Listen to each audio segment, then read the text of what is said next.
Ashes of the Void. Commander Eli Voss floated in the silence of his escape pod, watching as the remnants of Helios Research Station burned against the backdrop of distant stars. Through the viewport, debris scattered like dying fireflies across the void, all that remained of humanity's most advanced deep space outpost, and the 300 souls who had called it home. His home. His family. The Xorani strike had come without warning. One moment, Eli had been in the quantum physics lab running simulations with Dr. Maya Chen, his wife of 5 years. The next, alarms blared as crystalline ships materialized from fold space around the station. The attack was methodical, precise, and utterly devastating. Warning, life support at 42%, announced the pod's AI in its eerily calm voice. Estimated survival time, 73 hours. Eli barely registered the words. His eyes remained fixed on the data tablet he'd managed to grab during evacuation. Its screen displayed the final transmission Maya had sent him moments before the main research hub was breached.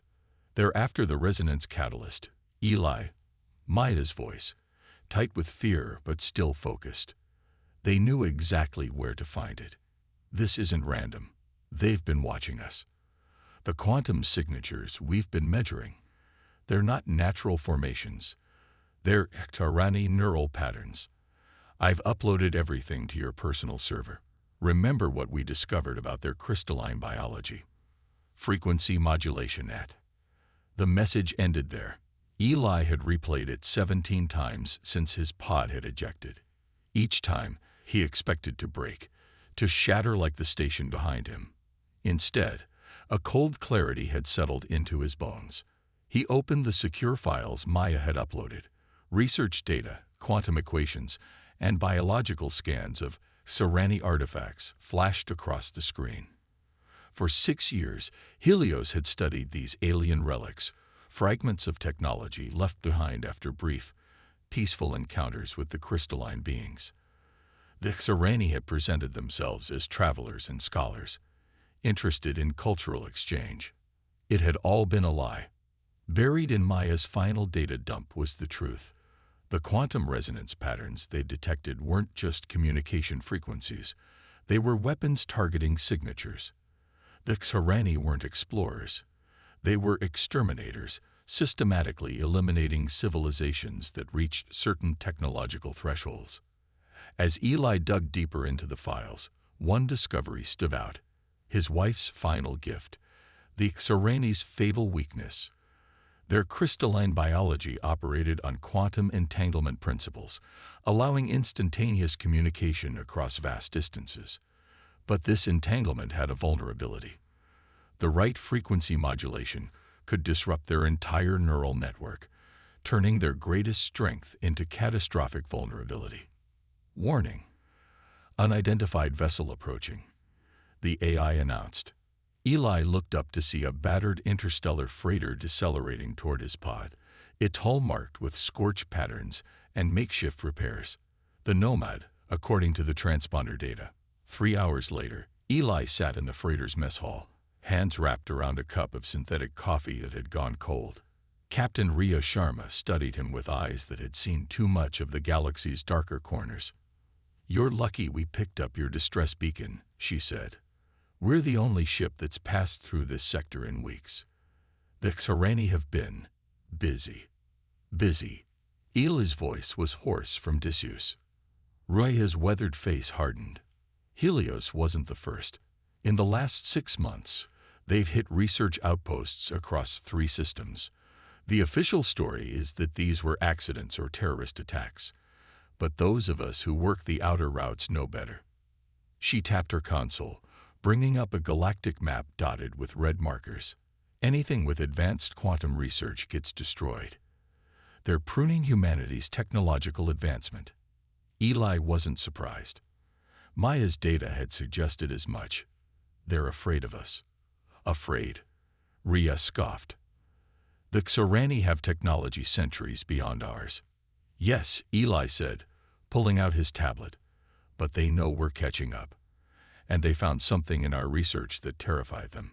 He opened Maya's files, and showed Rhea the frequency analysis of Sorani crystal structures. My wife discovered their weakness before they killed her. Now I'm going to use it to make them pay. Over the following weeks, as the Nomad traveled the trade routes of the outer colonies, Eli worked tirelessly to develop what he called the Sunfall Protocol. Using Maya's research, he designed a device that could generate the specific quantum frequency that would disrupt Sorani neural patterns. The challenge was power. They needed an enormous energy source to broadcast the signal across space. At each port, Rhea introduced him to others who had lost everything to the Sorani: engineers, soldiers, scientists who had escaped similar attacks. One by one, they joined what became known as the Sunfall Initiative. Dr. Caleb Reed, a quantum physicist whose laboratory on Ganymede had been destroyed. Lieutenant Zara Okafor, former Special Forces, whose entire squad had been wiped out during a training accident near a Sorani diplomatic vessel. Hiroshi Tanaka, a brilliant systems engineer whose family had been on Europa Station when it mysteriously suffered catastrophic decompression. They were outcasts, survivors, united by loss and the burning desire for justice. Aboard the Nomad, they transformed the aging freighter into something new, a warship unlike any humanity had built before.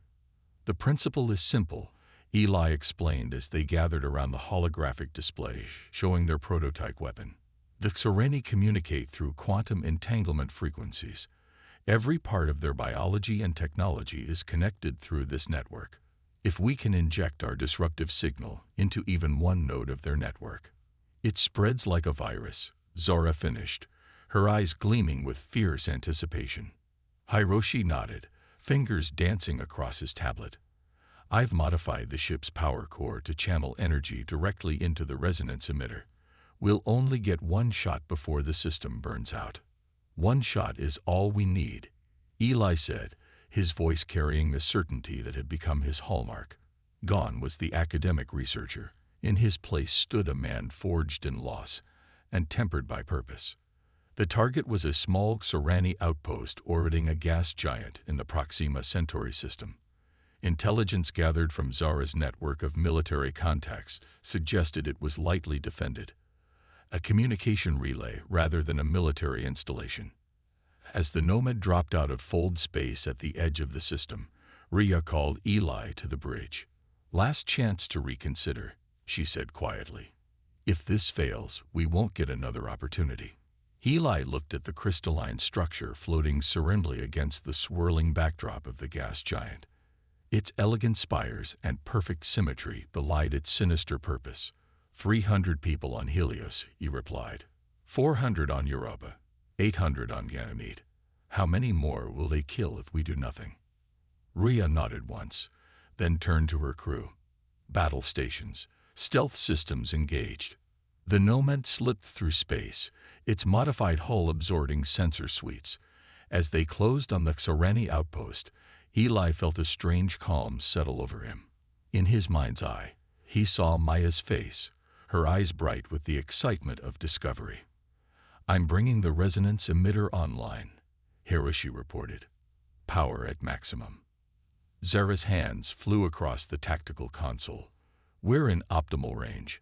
No indication they've detected us. For Maya, Eli whispered. For all of them. He activated the Sunfall device. For a breathless moment, nothing happened. Then a pulse of energy, invisible but detectable on their sensors, radiated from the Nomad toward the Sorani station. When it struck, the effect was immediate and catastrophic.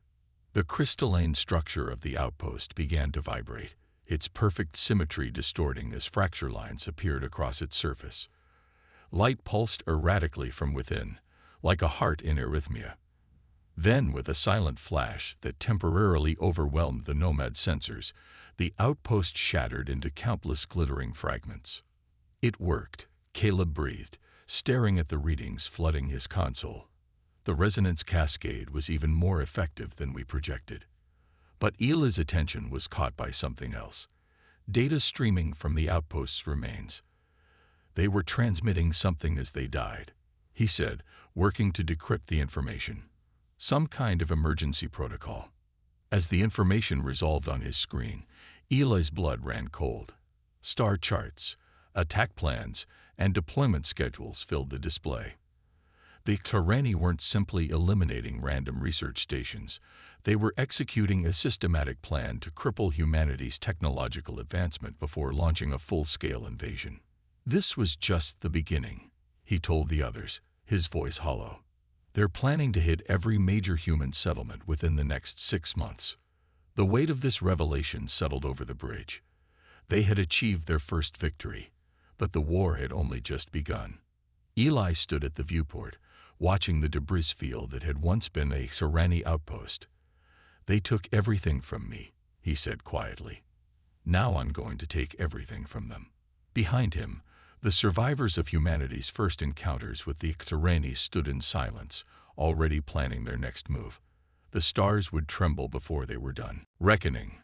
The Nomad drifted silently through the debris field that had once been a Tyranni battle cruiser, its modified hull absorbing the random sensor sweeps from the alien fleet searching for them. 6 months had passed since Eli Voss had activated the Sunfall device for the first time. 6 months of hit-and-run attacks, of gathering allies and resources, of transforming from prey to predator. Eli stood on the bridge, watching the holographic display as Lieutenant Zara Okafor guided a salvage team through the wreckage.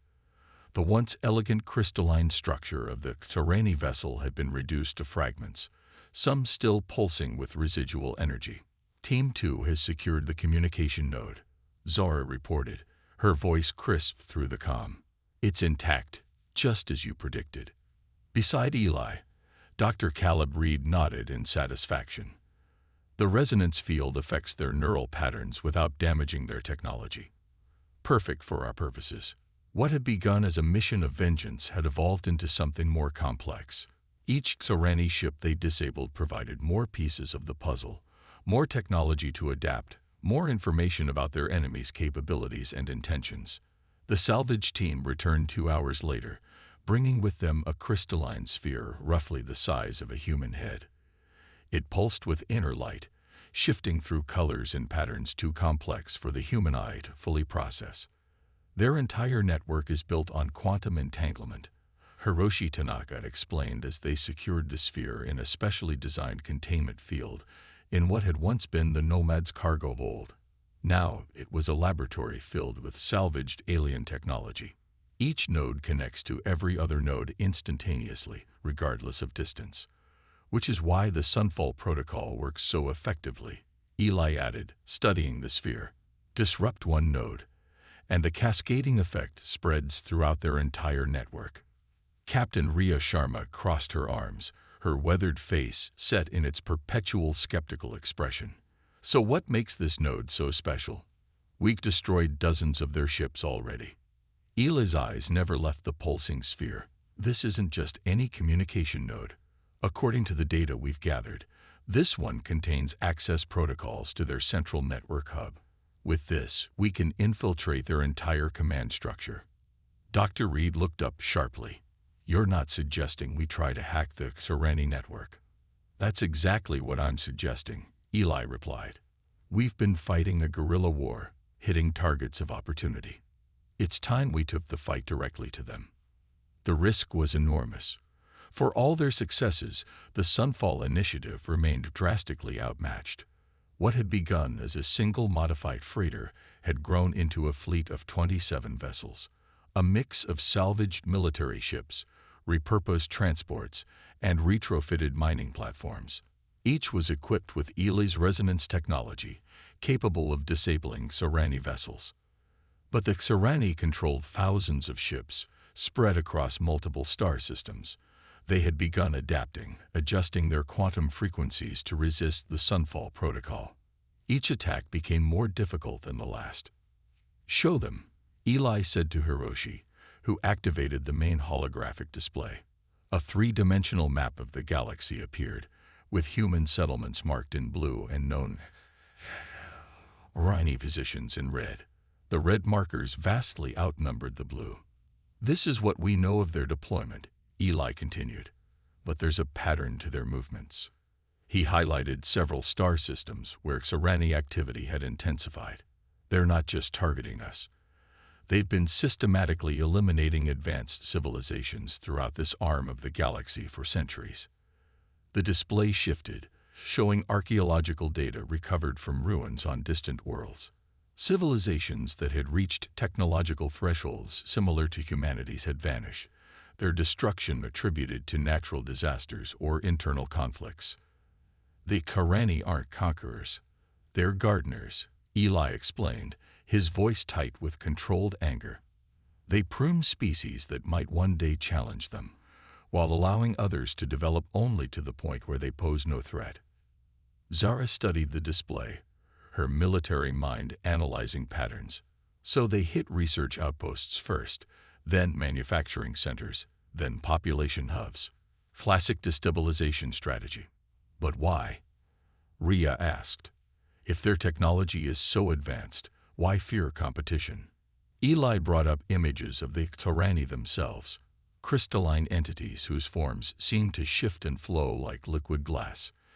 Because they're artificial, he answered, created by some long-vanished species to maintain galactic order.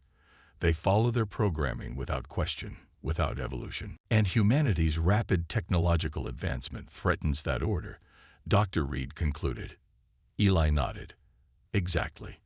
But their artificial nature is also their weakness. They can't improvise like we can. They can't imagine beyond their parameters. His eyes gleamed with fierce determination. And that's how we're going to beat them. Over the next weeks, they worked to interface with the captured communication node. It was delicate work. The alien technology operated on principles that defied conventional understanding. But between Hiroshi's engineering genius, Caleb's quantum physics background, and Eli's insights from Maya's research, they made progress. Meanwhile, the fleet continued to grow. Word had spread through hidden channels about the resistance that was actually fighting back against the Xorani. Ships arrived from distant colonies, bringing survivors and resources, military personnel whose warnings had been ignored by their superiors, scientists whose research had been suppressed, regular people who had lost everything and wanted to fight back. 3 months later, Eli called the fleet commanders together aboard the Nomad. What had once been the ship's mess hall had been converted into a war room, with tactical displays covering the walls. We've located their central network hub, he announced without preamble. On the main display, an image appeared of a massive crystalline structure orbiting a neutron star. Unlike the elegant, symmetrical designs of other Xorani constructs, this one was rough, ancient-looking. This is where all their command protocols originate, and we now have the access codes to infiltrate it. The plan was audacious to the point of insanity. While the main fleet engaged the Xorani Defense Forces, a small team would board the hub using modified environmental suits that mimicked Xorani quantum signatures. Once inside, they would upload a modified version of the Sunfall protocol directly into the central network. This isn't just about disabling ships, Eli explained. This will rewrite their base programming. Instead of targeting advanced civilizations, they'll be compelled to protect them. You want to reprogram the Xorani? Captain Veracruz of the battle cruiser Defiance asked incredulously. Is that even possible? Their entire consciousness exists as quantum patterns, Dr. Reed replied. Complex, but ultimately code. And code can be rewritten. Not everyone was convinced. Some argued for using the access to simply destroy the Xorani completely. Others questioned whether humanity had the right to reprogram an entire species, even an artificial one. They didn't hesitate to sentence us to extinction, Eli countered, his voice hard. But we can be better than they are. This isn't about vengeance anymore. It's about creating a future where developing civilizations aren't exterminated for the crime of advancing too quickly. In the end, the plan was approved. Preparations began immediately. The fleet would need to be precisely coordinated, the largest cooperative human military action ever undertaken. And at its center would be Eli Voss, the grieving scientist who had become something else entirely, a symbol of humanity's refusal to be extinguished. The night before the operation was set to begin, Eli sat alone in his quarters, studying the holographic image of Maya that floated above his desk. He had not allowed himself to dwell on personal loss during these months of planning and fighting. There had been no time for grief when survival demanded every ounce of his focus. "I wish you could see what we've built," he told her image softly. "It started as revenge, but it's become something more. Something that might actually save us all." The attack began at 600 ship time. The human fleet dropped out of fold space simultaneously at predetermined coordinates around the Tyranny hub. For a precious few moments, they had the element of surprise. The Nomad, now heavily modified with salvaged Tyranny technology, led the infiltration team directly toward the hub while the battle raged around them. Their modified signatures allowed them to slip through the outer defenses undetected. "Boarding team ready," Zara reported as they approached a docking port that Hiroshi had identified as minimally defended. Eli, encased in the modified environmental suit that masked his human life signs, nodded. "Remember, we have 20 minutes before they detect the intrusion and lock down the system." The boarding went smoother than expected. Inside, the hub was a maze of crystalline corridors that seemed to shift and rearrange themselves. But the access codes from the captured communication node guided them, providing a map that updated in real time. They encountered few Tyranny inside. Most had joined the battle outside, never expecting enemies to penetrate their inner sanctum. Those they did encounter were scientist-class entities, not warriors, and the resonance weapons disabled them quickly. The central processing chamber was a vast spherical space, with a pulsating crystal core suspended in its center. Streams of data, visible as patterns of light, flowed in and out of the core in complex, beautiful arrangements. "That's it," Eli breathed, taking in the sight of the Tyranny Central Network Hub, the source of all their commands. While Zara and her team secured the chamber, Hiroshi and Caleb began the delicate work of interfacing their equipment with the alien technology. Eli removed a small device from his pack, the culmination of all their research, containing the reprogrammed protocols that would transform the Tyranny from exterminators to protectors. "Uplink established," Hiroshi announced after several tense minutes. "Ready for code insertion." Eli hesitated, his hand hovering over the activation control. In this moment, the weight of his actions pressed down upon him.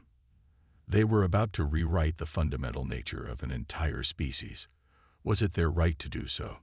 Then he remembered the burning remnants of Helios Station, Maya's final message, the archaeological evidence of countless civilizations extinguished before they could reach their potential.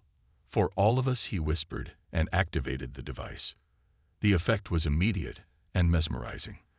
The light patterns flowing through the crystal core changed, shifting from cold blues and purples to warm golds and ambers.